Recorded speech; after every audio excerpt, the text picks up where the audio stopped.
Well, first of all, I'd like to welcome all of you here. Homelessness is such a huge issue here in the Bay Area.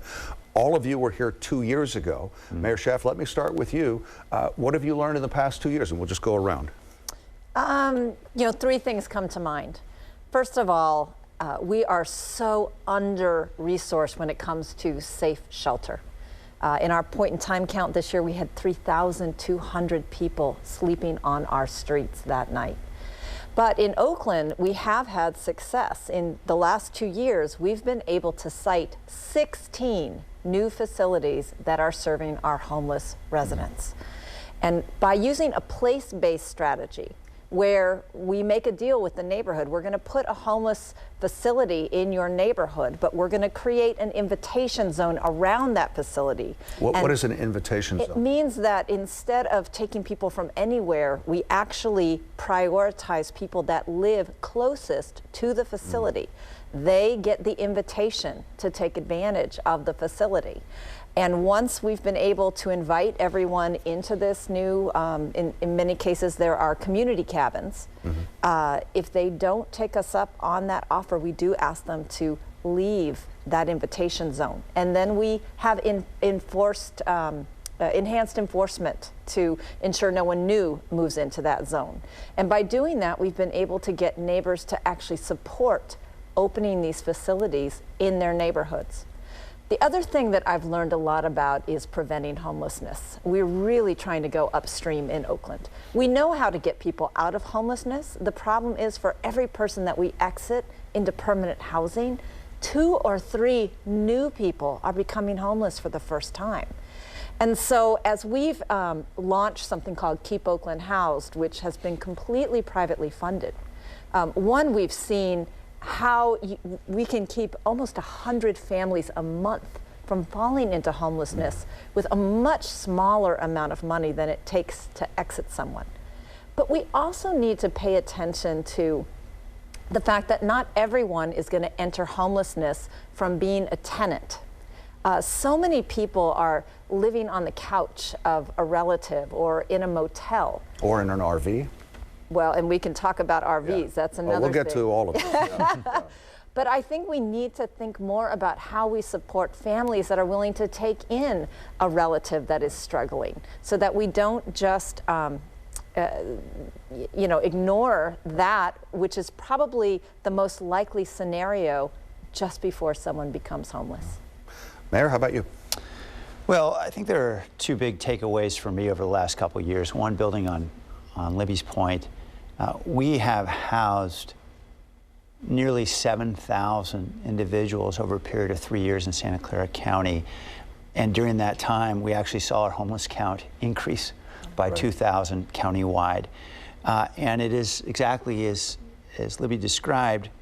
And what we've learned through a prevention program similar to what Oakland has tried in a partnership with a nonprofit called Destination Home with 800 families in Santa Clara County, by injecting dollars at a point of time just when that family hits crisis, when they're about to get their notice of eviction, about $4,300 per family, we're able to keep 95% of them stably housed 6 months later. And so preventing folks from becoming homeless is so critical, because we know it's certainly a much more expensive problem when someone's out on the street, and obviously we can avoid a lot of human misery that way as well. The second thing that I've really come to learn is that we've got to find a way to bend the cost curve on building housing for homeless individuals. In Santa Clara County, we have about 9,000. When you say bend the cost curve, you mean building more affordable housing? What I mean is it costs between $650,000 to $700,000 to build a single apartment in an apartment building of, say, 100 units. We are not going to solve this crisis $700,000 at a time.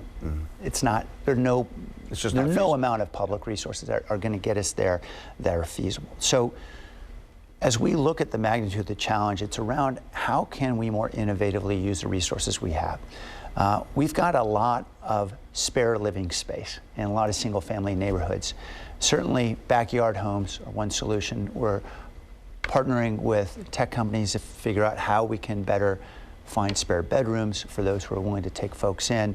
Obviously, converting motels is a much cheaper way of building housing than building it straight up.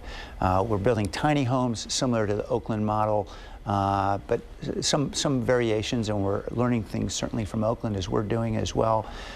There's a lot of micro housing, a lot of modular and prefabricated housing. We've got to find ways to do this less expensively and faster. And fortunately, there's a lot of innovation happening, but we just need to scale it. Mayor? Well, in addition to stemming the tide of homelessness by investing in anti-displacement programs, and the Berkeley City Council actually invested $900,000 in funding for legal defense, as well as a one-time funding for people who are facing eviction. And we've been able to help hundreds of individuals in our city stay housed and not end up on the streets. Housing first is the solution to homelessness.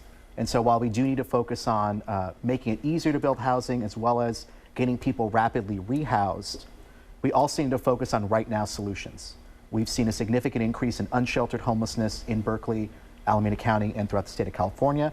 And so there needs to be a real focus on addressing unsheltered homelessness, providing services and getting people off the streets and getting them at least temporarily into sheltered transitional housing, right, and ultimately into permanent housing. Jeff, how about you? I'd like to echo what the mayor said. I think this is ultimately a housing issue. During the 2 years between the 2017 and 2019 point in time count, San Francisco helped more people exit homelessness than ever before. At this point, on any given night, we're providing housing and shelter to almost 13,000 homeless or formerly homeless people. But nonetheless, we're seeing 3 newly homeless people for every person that we house. So I think the Bay Area really needs to get its arms around this affordability crisis that we're facing, or we're really never going to get out ahead of this problem. We've opened up over 600 units of new housing in the past year. We opened up nearly 700 new shelter beds. We have a lot more in the pipeline, but with that 3-to-1 ratio, we're really not going to get ahead of the curve until we look bigger at the affordable housing crisis that we're facing as a region. Yeah, I wanted to touch on some of the numbers. So in San Francisco, 2 years ago, there were 6,858 people who were homeless. This year, that number is 8,011. It's a 16% increase. San Jose has gone from 4,300 2 years ago to a little over 6,000 now, a 40% increase. Berkeley has gone from 972 to 1,108, a 14% increase. And Oakland has gone from 2,700 to 4,000, an increase of 47%. Let me go back this way now and start with you, Jeff. Why we're spending all of this money, all of this time? Obviously, there's no easy solution, or we would have found it by now. But why are the numbers going up if we're doing so much? Why are those numbers continuing to go up? Again, I think it goes back to the affordability crisis. What a lot of people don't know is that most homeless people actually resolve their homelessness on their own without much support from our safety net systems.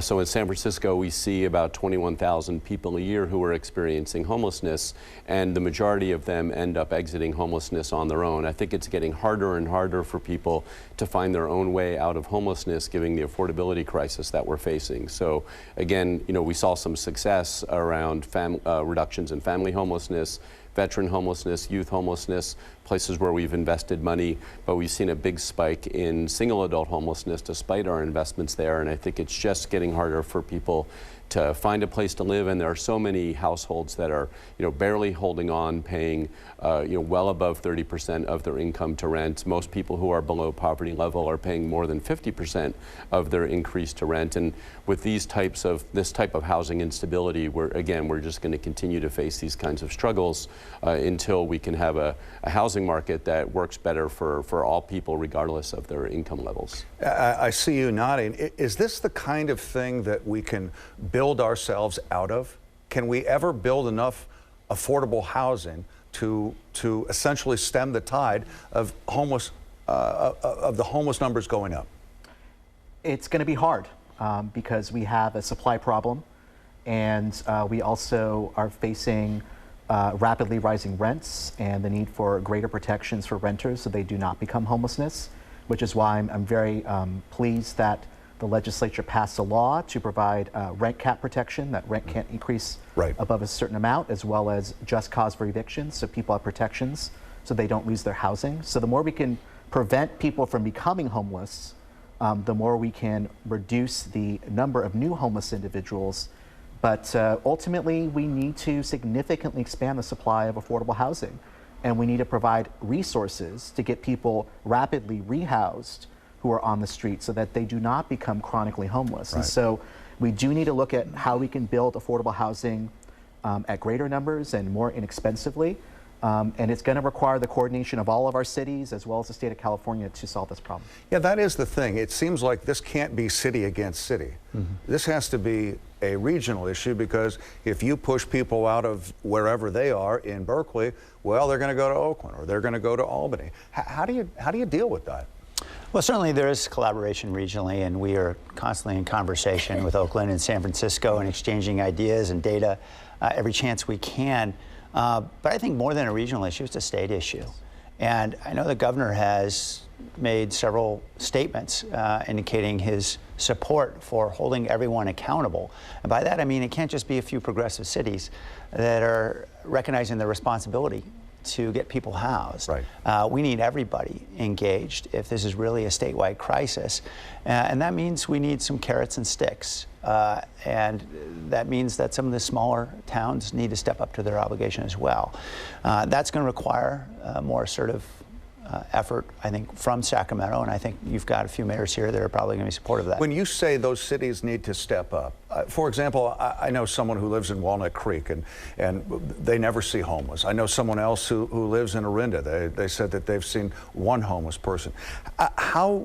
When you say these cities would step up, how would they step up? How do you see them doing that?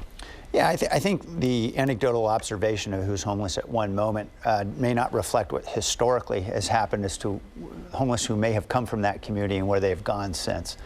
We know that homeless will often go to where resources are by necessity, where they have services, transit, et cetera, and so naturally they'll tend to go to larger cities. That being said, for the most part, our homeless are ours. I mean, they were last housed usually somewhere very close by. We often do a lot of survey work and encampments to try to understand what's going on with mental health and so forth, and typically 80% or more of those homeless individuals were housed somewhere in Santa Clara County, not necessarily in San Jose. And it is a challenge, I think, for many of these smaller towns to build any kind of housing with sort of the political forces of NIMBYism. Right. People simply don't want wanted to talk housing about in a and minute, yeah. traffic and everything they believe that comes from housing. Even harder if that housing is targeted for extremely low-income people. Mayor, one of the things that we've seen recently are navigation centers. And in San Francisco, they've been trying to build a navigation center along the Embarcadero. Granted, they are building it, but there was so much debate, and there were so many people who came out against it. The other day, I believe it was in Fremont, they want to build a navigation center there. People started lining up at 8:30 in the morning so that they could speak at a city council meeting later on that night. Mayor Liccardo touched on this, but everyone wants a solution, but no one wants it in their neighborhood. How do you deal with that? Well, again, I feel very lucky to be in Oakland, where, as I said, over the last 2 years, we've been able to successfully site 16 new homeless serving facilities. And again, part of that has been because we've had a place-based model for how we serve, how we select who comes into them, and then also the enhanced enforcement as far as a no camping zone around those facilities. Our facilities to date have been kind of smaller than the navigation center model. They've also felt less permanent. We have been able to demobilize one of them and move it to a new location. And so I think we've been very fortunate in Oakland to not have as much of the NIMBY problem. But let's talk about the larger Bay Area, because 10 years ago, if you earned the median income, you could afford the median rent. Right. That is no longer the case. Rents have skyrocketed while incomes have not done the same thing. Research shows that while homelessness has always had a relationship with mental health issues, addiction, what we're seeing now is people becoming homeless simply because they lost their housing. No other reason. And when you've got a city, and this is, I'll just call somebody out, when you've got a city like Cupertino that welcomes a new Apple campus, and the same year that 12,000 new jobs come to that city, that same city approved housing permits for only 27 new units of housing. 27, that's all. Yes. This is the type of issue that we're talking about. So we do both have to produce more housing, because in the Bay Area, because of our success, we're victims of our success. We've grown the economy, we've added a ton of jobs to our region, but we haven't built the housing to keep up, so the limited supply goes to the highest bidder. Yeah, and just to build on that point, in Silicon Valley, over a period of a half dozen years, we built enough housing for 1/6 of the number of new jobs created in that region. We are simply expanding our way into a housing crisis that will be with us for many, many years. You ask, can we build our way out of it? We certainly have to try. It's not going to happen overnight, but we have a lot of catching up to do. And really, it is rising rents. There are a lot of protections. All of our cities are working on it. Tenant protections like Just Cause. We imposed Just Cause about a year and a half ago. What we saw was that the number of evictions stayed about steady. 96% of the tenants were being evicted for one reason, which is inability to pay rent. Yeah, that's what I hear from everyone. There's so much building going on in San Francisco, Berkeley, San Jose, and I live in Oakland, so I see it every day. There must be 10 different high-rises. We're doing our fair share in Oakland. But the thing that I hear from everyone is that the Bay Area is just no longer affordable. What do we do about that? Well, not enough of that new housing is what we call protected affordable housing for low-income families. So in Oakland, most of what you see going up is very expensive luxury housing. And that's fine. That is great, so that the new people that are moving, probably from your city, Jeff, into mine, have new places to move into, so they don't push out my long-term residents, because that's what's been happening over the last few years. We do also use these new construction projects to fund protected affordable housing through impact fees, but those are relatively new in Oakland, so they haven't produced enough resources yet to really make a dent. I am excited, and we all worked very hard on this, that the legislature approved the ability for the Bay Area to form a regional housing financing authority. When redevelopment got taken away by the state of California, that was our major source to fund protected affordable housing. And by that, I mean, this is housing that can only be occupied by our lower income individuals and families, and rent stays at only 30% of that person's income. Now, we not only are trying to pursue new funding sources like bonds, we will definitely go after this new regional resource, but we're also trying to use these dollars to purchase existing buildings that are currently unprotected and are in rapidly gentrifying neighborhoods, so that we can not only save those people from being displaced, but also add to our inventory of actually legally protected affordable housing. I want to get back to that in a minute. Jeff, let me say something to you. So I grew up in Berkeley, and I know a lot of very liberal people, but one of them who comes to mind has a business in San Francisco, and he may be the most liberal guy I know, but when it comes to homelessness, when it comes to stepping over needles, when it comes to the human waste on the sidewalk, he is so angry. What do we do about that? Well, I understand a lot of people in San Francisco and throughout the Bay Area are very frustrated by what they're seeing on the streets. And I think it's also, though, important to understand how this connects back to growth in our cities. There are not necessarily thousands of more homeless people in San Francisco than there were in the 90s. In fact, I would argue that there's probably fewer. However, areas around Mission Bay and where the ballpark is and all along the eastern waterfront have gotten developed. We didn't have the encampments back then like we do now. Would that be a fair statement? Well, we actually did, just people didn't see them. They were out of the way and they were in places where people didn't go. So the more that we grow as a region, the more people who are experiencing homelessness are getting pushed out into the open where people are seeing them. And in San Francisco, we don't have large tent cities anymore, but there's still thousands of people sleeping on our streets who have been actually displaced from areas that have gotten developed. And the best that we can do is to try to create safe places for people to come indoors. That's why Mayor Breed proposed and is pushing us to open up 1,000 new shelter beds during the next year and a half, which we will do. But again, you know, we still need to address those folks in those shelters need somewhere to go. Shelters aren't a solution to homelessness. Housing is what solves homelessness. So that's why, you know, the mayor is also pushing this housing bond measure, which will be on the ballot in November, and is working with both at the state level to try to increase investments in not only homeless programs, but in affordable housing. Mayor, at some point, do we hit a tipping point? Everyone wants to be compassionate, but at some point, are people going to say, essentially, enough is enough? And by being compassionate, does that, Mayor Liccardo touched on this a moment ago, does that bring more people into your cities because you are offering services, which is fantastic, because again, everyone wants to be compassionate, but does that compassion bring more people into your city as opposed to living in a city that doesn't offer as many services? Well, I think it's important to really address the myths around homelessness.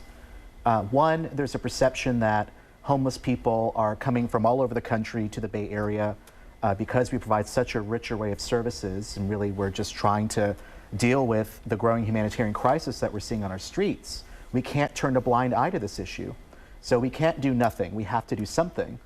But study after study shows that the people that are homeless are people that were previously living in our cities and living in our region. These aren't people coming from all across the country. These are our neighbors who are becoming homeless on our streets. And when I visit shelters and see 6-year-old women, when I talk to people who are working but can't afford the cost of housing, I think it's important for people to really understand who are the homeless and really what do we need to do to actually solve this problem. Who are they? Well, I think it's a very diverse population. We have youth that are aging out of foster care. We have a growing number of seniors who are becoming homeless. In my city, over 50% of the homeless are African American, which I think is an example of the broader issue of systemic racism in our society, that we see more and more people who are people of color that are living on our streets. These are people that work, these are students. So it's a very diverse population, and we need to understand that these are people that are really victims of our society and the robust economy that we're seeing in our region.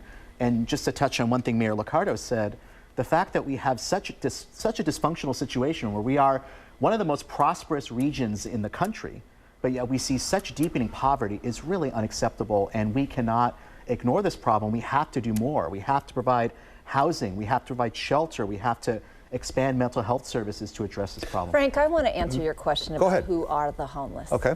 I just want to share one person's story. Go ahead. Marcus Emery grew up in West Oakland, just a few blocks from where I first met him, living in a box under our freeway overpass.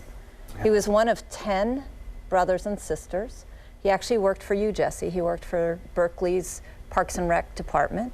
He took an early retirement, and he was a very spiritual and beautiful and generous human being. A number of members of his family sought help from him, and it actually ended up exhausting all his resources, and he found himself on the street.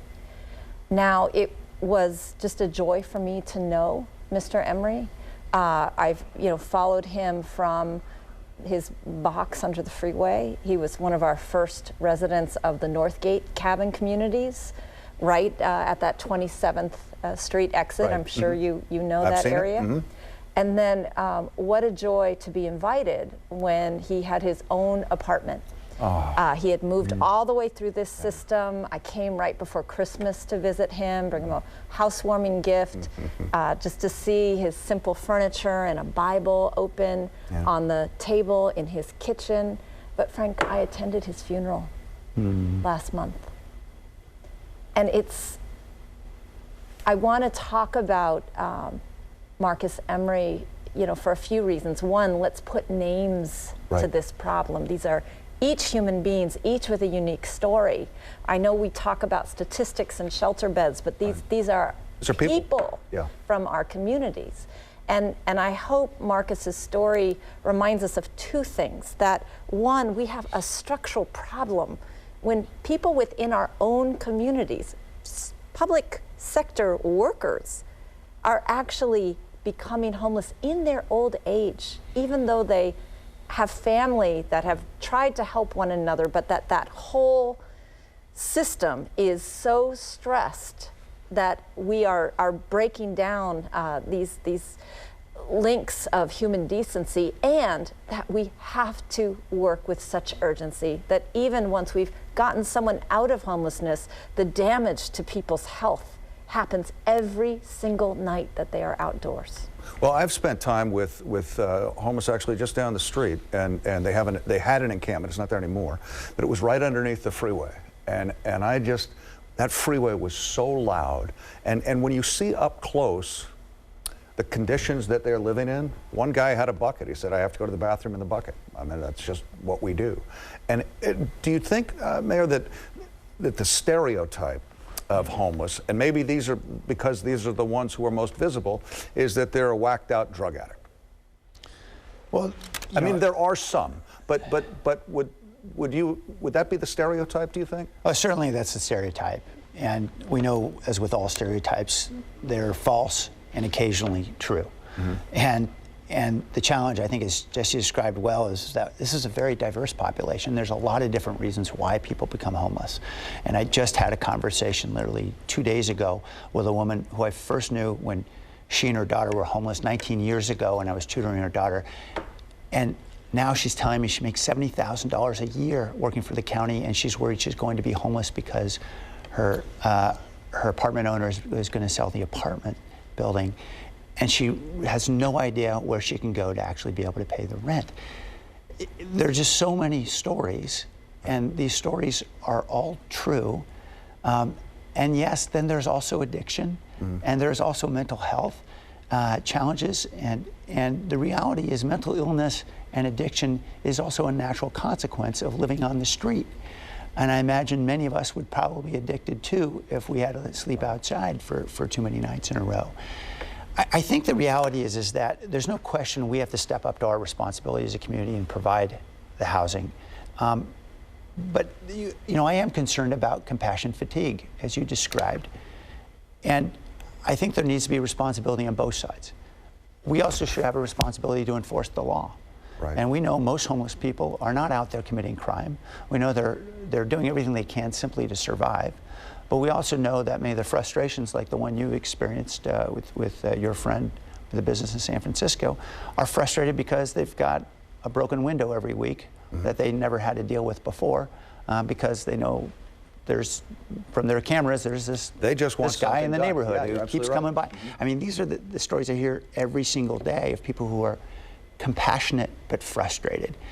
And so, we need, I think, a change in state law that enables us to be much more proactive in dealing with mental illness than we are today.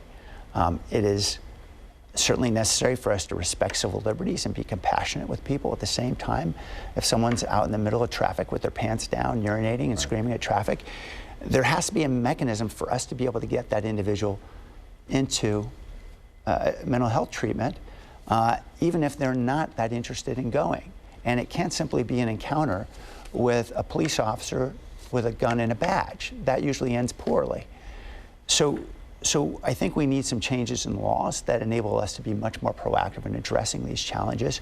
And we need to recognize the responsibility both for us to provide the housing and services and for the homeless individuals to take it if it's offered.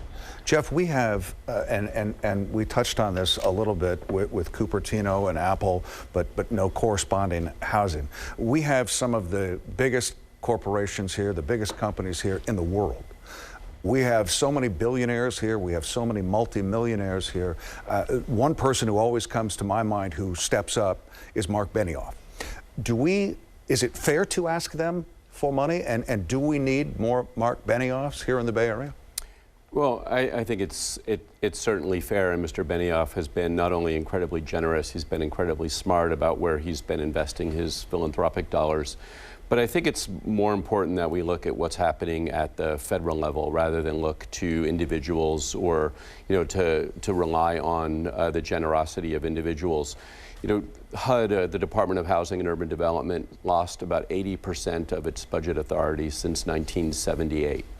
And that actually corresponds with the rise of this modern day homelessness. And if you go back and look at the Great Depression, when there was over 2 million people who were experiencing homelessness in the United States, and eventually that number was down to below 200,000, that was due to federal investment in affordable housing.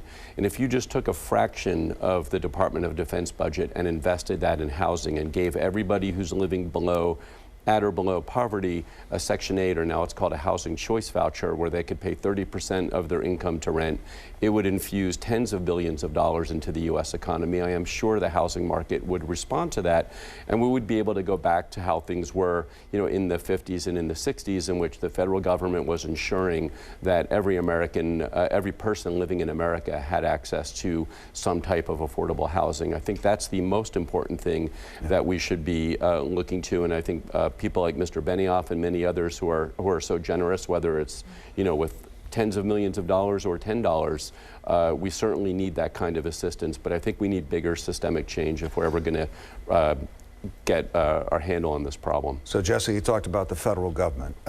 President Trump just said he is reportedly considering a plan to get involved in the homeless crackdown, specifically in Southern California. But I would imagine if he goes to Southern California, he'd eventually come up to the Bay Area. The president reportedly asked his staff, quote, "How the hell can we get these people off the streets?"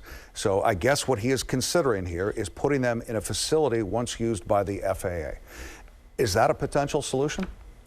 I think we need any help from the federal government. What we are seeing is HUD cutting funding for public housing, taking money away from public housing programs and voucher programs. We're seeing decreased funding for programs to serve the homeless. And so it's hard to know whether the president is serious about this, this statement. But I think what we need is a real commitment on the part of the federal government. This is a national problem. This isn't just a regional problem. This isn't just a state problem. This is a national problem, and we need the leadership of the federal government. Yeah, but let's be clear. What Jeff was talking about is the kind of help that we need from the federal government, not just hiding homelessness in an airplane hangar. Yes, right. Okay? Like the offer just demonstrated such a lack of understanding of the actual problem and what it will take to solve it as opposed to hide it. All right, so And that being said, there are federal resources. There's a lot of federal land that we would love to take advantage of to build the housing. There are a lot of ways the federal government could get constructively engaged. And so if they want to be constructively engaged, I welcome it. We all know we've all had opportunities to engage in taking shots at President Trump for one reason or another. But I think we should hold fire here. Democrats and Republicans are out there dying on the street right now. This is a problem that requires all of us to work together. If they want to work with us, let's work with them. Well, and a number of us are mayors, members of mayors and CEOs for U.S. housing investment. It's actually a bipartisan coalition of mayors from across the country that have been pushing for these kinds of reforms from the federal government. So this is not a partisan issue. It is just a basic human issue. right. Yes. That leads me into my next question. I read the other day an article written by former San Francisco Mayor Willie Brown. He was essentially saying that we need to think outside the box. He says if you want to fix homelessness, we have to get tough and think outside the box. So what he suggested was using juvenile hall in San Francisco, which will shut down in 2021. He also suggested using the county jail in San Bruno, an unused jail annex on Treasure Island, and the log cabin youth complex in La Honda. He says turn them into shelters for the homeless, and this was his specific quote. We could get hundreds of new shelter beds for the chronically homeless with no objections from neighbors because there are no neighbors there. It would all be voluntary, but if they say no to the city would say no to sleeping on the streets. Well, what's your thought on what former Mayor Brown said there? Well, I think there's opportunities to get creative with resources that are currently available in the city. However, there's 5,000 people sleeping on the streets in San Francisco on any given night. So until we can find ways to find a safe place for all of those individuals to be, whether it's in a repurposed juvenile detention center or a former jail.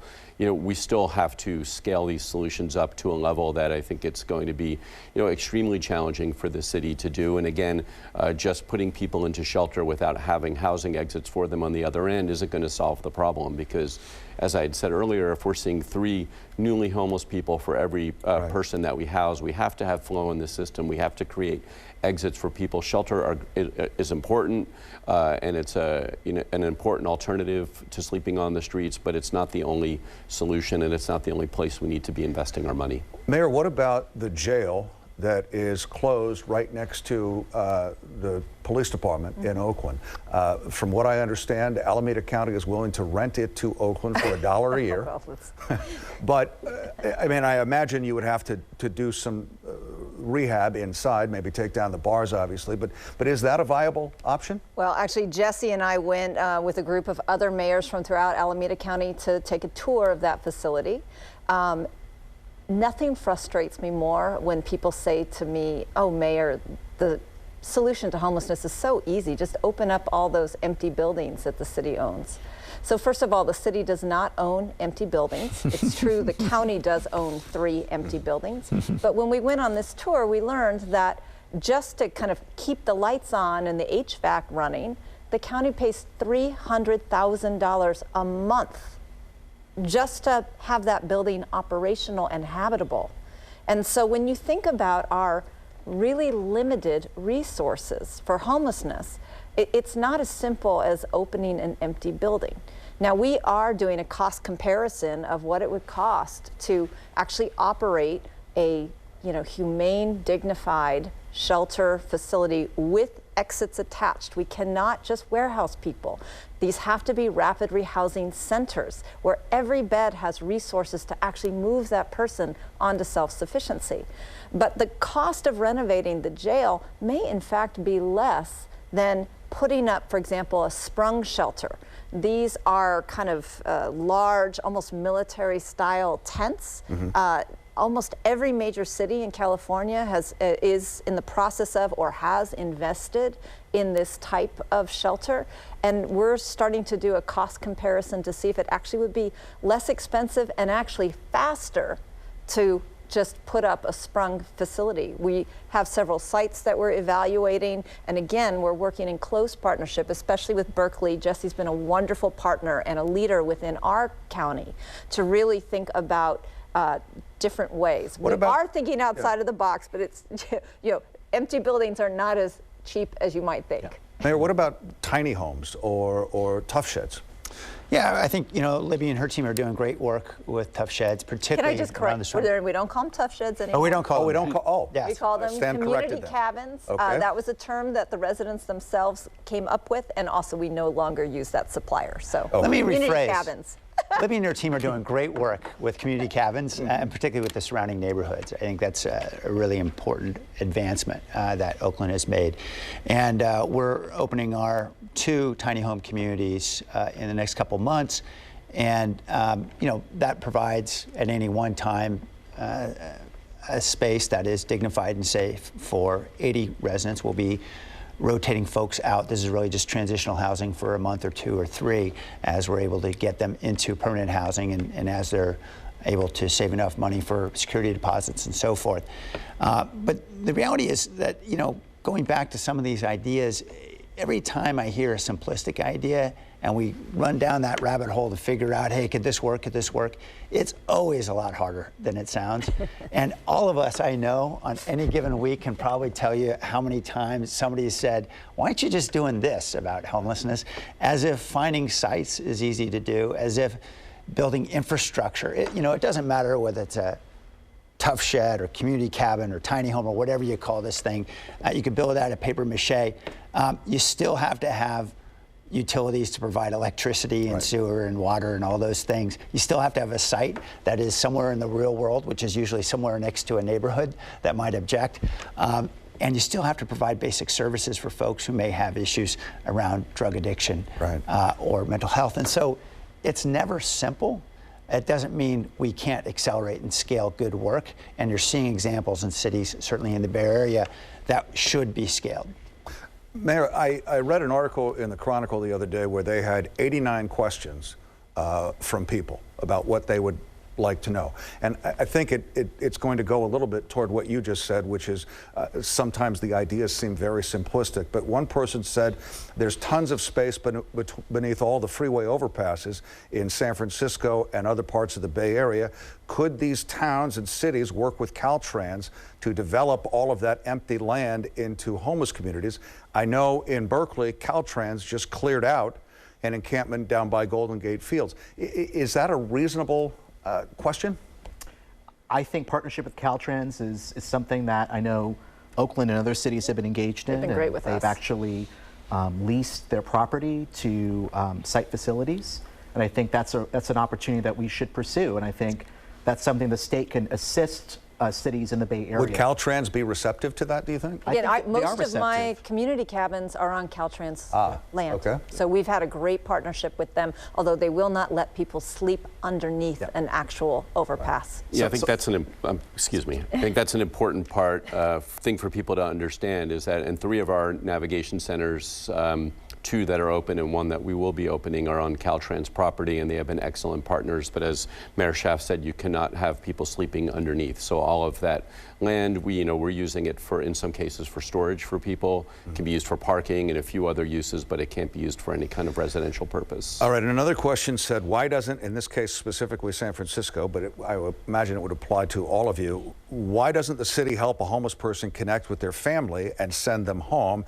If they have no home and they are drug addicts, we should be offering them rehab instead of phones and money. I know in San Francisco you have the Homeward Bound program. Correct. And from what I understand, since 2005, you have reconnected 10,000 people. Is that inaccurate? Yes, that's correct. That's a lot of people. Yes, 800 and 1,000 people a year. But and I know that other cities have these kinds of programs, but one thing that we're really proud about in San Francisco is that we are extremely careful to make sure that people have a safe place to go, that the person on the other end is able to emotionally and financially accept that person back into their life. And the bottom line is that as others have said, this is a national problem. Income inequality is a national problem. Low-income families around the country are struggling, and fewer people are able to take in another family member into their home. So it's getting harder and harder for us to find those sorts of connections. However, it's a wonderful program. It's one of the most beautiful things that we can do is to reconnect somebody with a loved one. We have some great stories, including a young man who was here 4 or 5 years ago and is now completing his master's degree at Yale. Wow. Really? Yes. What a great story. Mayor, here comes another one that I imagine it maybe sounds simpler than it is, but one person wrote, why don't we pay homeless people to clean up streets, give them vouchers or cash per bag of trash? Great idea. We're doing it. Yeah. So I think all of our cities are familiar with the great work of Downtown Streets Team. It's a nonprofit that engages homeless individuals in a work-first approach to self-sufficiency, and they've had great success with job training vouchers and so forth, having folks cleaning up streets and so forth. We decided to expand the program along with them and Goodwill, actually Does paying it work? a minimum wage. Yeah, it's been incredibly successful. We're actually now we'll have about 100 folks working on the cleanup crews this year. What we've seen with the small pilot that we started last year was about 1/3 of the individuals have already gotten jobs with other companies or employers doing work of some kind. It's that critical first step, right? It demonstrates to another employer, I can wake up in the morning, show up on time, and get the work done. Yeah, and that's so critical. I want to highlight in Oakland, Roots Community Clinic has actually purchased 2 businesses. So they have a soap company called Clean 360. In fact, they have a little storefront on Broadway. You can buy beautiful, like, handmade soaps. And they also just purchased a sign company. It was actually the oldest sign company in Oakland. And so as they're working with their clients that are coming out of homelessness, they actually have the dignity of working in a business that is actually a workers' collective. That's what I was saying. I imagine it gives them self-esteem. Absolutely. And makes them feel like they're doing something, that they're contributing and they're getting paid back. Yeah, homeless here all the time. You guys are part of the problem. They hear it from, I hear it certainly from every community. And to demonstrate that they can be part of the solution, that is really a critical change in thinking for the entire community and for them. And there are a lot of opportunities for us to do this, but we know not every homeless individual is work ready. Right. But also, I think that question, again, let's bust some myths. In Oakland, roughly half of my homeless population has some form of income. I know people who are living on the streets. Half of your homeless population have has some form of income. That is an incredible I literally, statistic. again, a man, beautiful man, that I've talked to in West Oakland. He's a security guard, and his shift is a night shift, and then during the day he just walks around because he has nowhere to live. But he's employed. Mayor, is the opioid crisis affecting homelessness? It's certainly a challenge, and that's why I think the work that's being done in San Francisco about promoting a harm reduction model, I think is extremely important. Looking at safe injection sites, looking at ways that we can expand treatment really needs to be the focus. Let me ask all of you, and I'll start with you, Jeff. Does all of this ever feel overwhelming? You know, occasionally, you know, when we're housing and sheltering almost 13,000 people a night and we still see our numbers grow, it feels sometimes like we're shoveling water. However, when you think about each one of those 13,000 people that we're providing assistance to that are living indoors, some of them in shelters, some of them in their own home, and their lives that have changed, I think no matter how overwhelming or difficult it is, we owe it to our community and we owe it to those individuals to do our best to help as many people as we possibly can. And I continue to be optimistic. And again, I go back to looking at the history of this problem and what happened during the Great Depression, and then our ability to overcome that economic crisis and that housing crisis to dramatically reduce the number of homeless people in the United States, and the fact that since George W. Bush was in office, we actually saw some really good gains nationally from 2005 to 2016. Nationwide, we saw, I believe, a 23% reduction in homelessness during that period of time. We know what the solutions are. We know what to do, and as Jesse said, we just need to scale them. And I remain hopeful that we're going to find a way to scale these solutions up and help all the people who need it, not just those who are fortunate enough to have access to the services that we're all providing. How about you? Do you ever feel like you're just swimming upstream and you can't get anywhere? It can be disheartening. You know, I think this is all an issue that we're very committed to trying to address, and it really is a humanitarian crisis, and it's heartbreaking to see people who are living on the street, living in unsafe conditions, and to be working so hard and putting so much resources into trying to solve this problem and seeing the population increase. But I'm optimistic. I think that the work that we're doing in the Bay Area and the state of California is really focusing on the long-term solutions to the problem. And really, we need to look at this issue as the emergency that it is and really address it on an emergency basis. Is this an emergency? Is this a crisis? And do you get overwhelmed? It's absolutely a crisis. And we need a declaration of crisis, of emergency statewide. And I think we need a lot of changes in laws that will enable us to have the flexibility to do what we need to do to address the crisis that it is. But we can do this. We know how to do this. You know, I was just at a ribbon cutting 2 weeks ago, and we opened apartments for about 150 individuals who had just gotten off the street. Collectively, they had had 400 years of experience of homelessness that we ended that day. When you see that happen and you see someone get the key to their apartment, and many of them, as Libby pointed out, many of them working. These are working poor. They just needed that key. Their lives are now back on track.